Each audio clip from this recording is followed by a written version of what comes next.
Hello student, welcome back to my YouTube channel एक के topper academy YouTube channel में आपका स्वागत है। उम्मीद करता हूं कि आप सभी अच्छे होंगे। तो आप भी 2025 बोर्ड एग्जाम देने वाले हैं, तो आपके लिए बहुत ही मोस्ट इम्पोर्टेंट नागरिक शास्त्र के लघु उत्तरीय प्रश्न, दीर्घ उत्तरीय प्रश्न, अति लघु उत्तरीय प्रश्न आज के हम इस वीडियो में डिस्कस करने वाले हैं।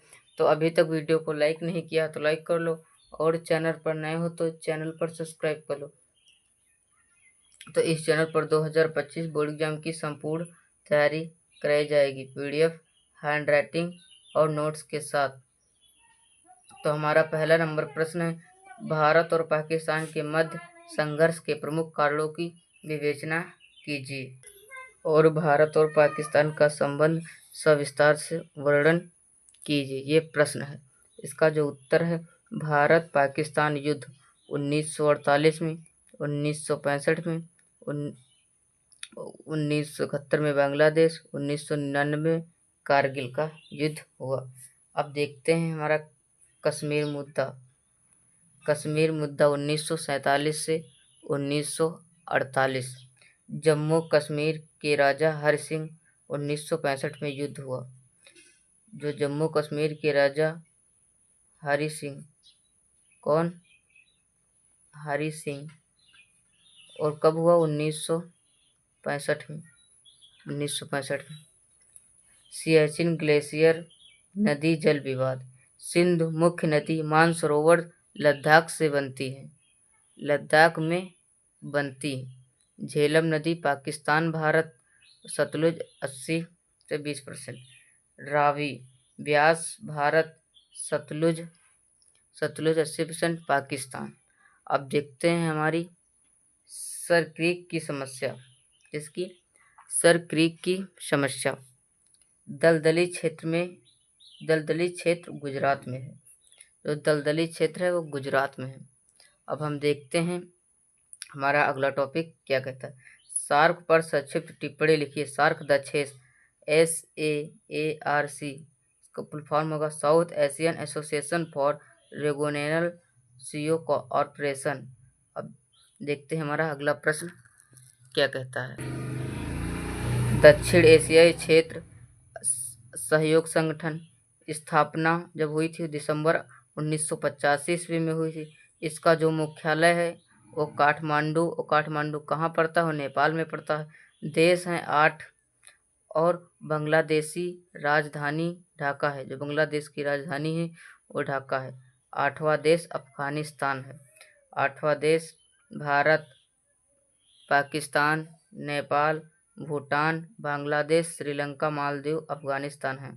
और सार्क के सदस्य, देखो मैं बताता हूँ, सार्क के सदस्य सामाजिक उद्देश्य, आर्थिक उद्देश्य, सांस्कृतिक उद्देश्य, राजनीतिक उद्देश्य, तकनीकी उद्देश्य, पर्यावरणीय उद्देश्य, इसके बारे में सविस्तार से लिखना है।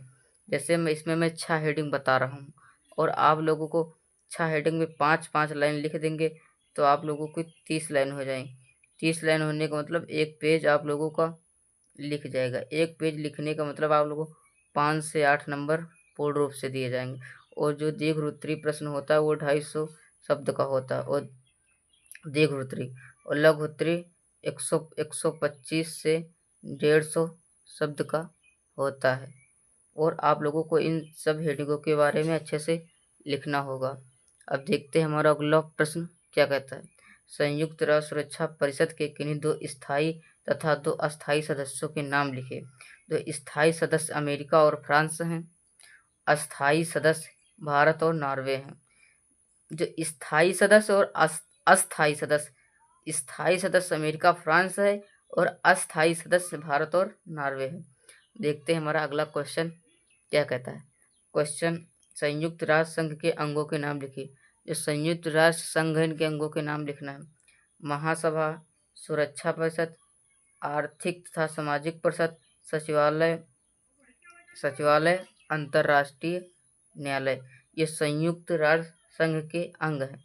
महासभा और सुरक्षा परिषद, जैसे इसमें पूछ रहा है संयुक्त राष्ट्र संघ के अंगों का उल्लेख कीजिए या सविस्तार वर्णन कीजिए, तो आप लोगों को इसमें 5 हेडिंग बनाई है और इसमें 5 ही लाइन आप लोग 5-5 लिख देंगे तो आपको 25 या 23 लाइन लिख जाए, आपका एक पेज पूरा कंप्लीट हो जाएगा।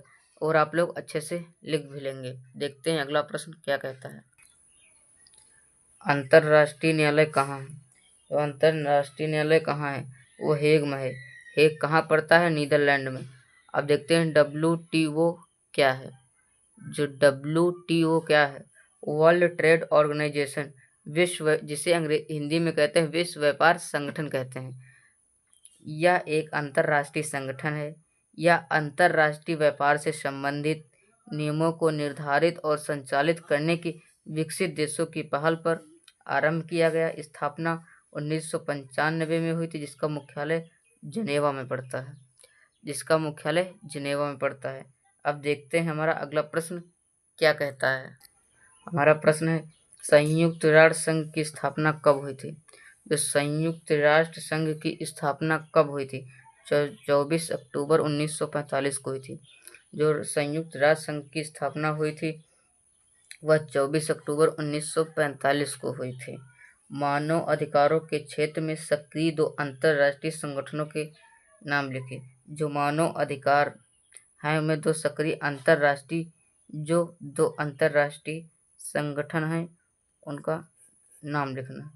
तो human rights watch, amnesty international, ये 2 मानव अधिकार के सक्रिय अंतर्राष्ट्रीय संगठन हैं। एक है ह्यूमन राइट्स वॉच, एक है एमनेस्टी इंटरनेशनल। अब देखते हैं हमारा अगला नंबर प्रश्न दूसरा क्या कहता है। देखते हैं आसियान का फुल फॉर्म क्या होगा। जो आसियान है उसका फुल फॉर्म क्या होगा? Association of south coast ASEAN nation. दक्षिण पूर्व एशियाई राष्ट्रों का संगठन। जो दक्षिण पूर्व एशियाई राष्ट्रों का संगठन है वह कैसे? स्थापना जो हुई थी 8 अगस्त 1967 को हुई थी। मुख्यालय कहाँ पर है? जाकर्ता कहाँ पड़ता है? वो इंडोनेशिया में पड़ता है। इसमें कुल देश 10 हैं। कितने देश हैं? 10 देश हैं। आसियान का सबसे बड़ा देश इंडोनेशिया, जिसमें क्षेत्रफल और जनसंख्या सबसे ज़्यादा है। आसियान का सबसे छोटा क्षेत्र कौन सा है? और सिंगापुर है। कौन है? सिंगापुर। आसियान के 10 देश Myanmar, Thailand, Laos, Cambodia, Philippines, Malaysia, Singapore, Vietnam, Indonesia, Brunei. Bharat ASEAN का सदस्य नहीं है। आप लोग ये मेन टॉपिक है, जो भारत आसियान का सदस्य नहीं है, आप लोग ये जरूर याद करके ही रखना।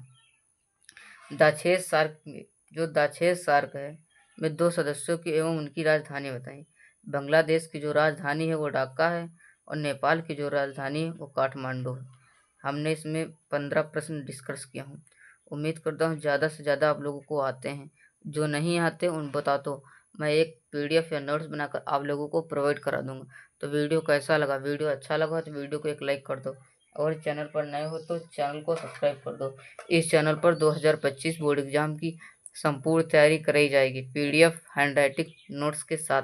Thank you. जय हिंद, जय भारत, जय वंदे मातरम। मिलते हैं नेक्स्ट वीडियो में। जब तक के लिए बाय बाय, टाटा।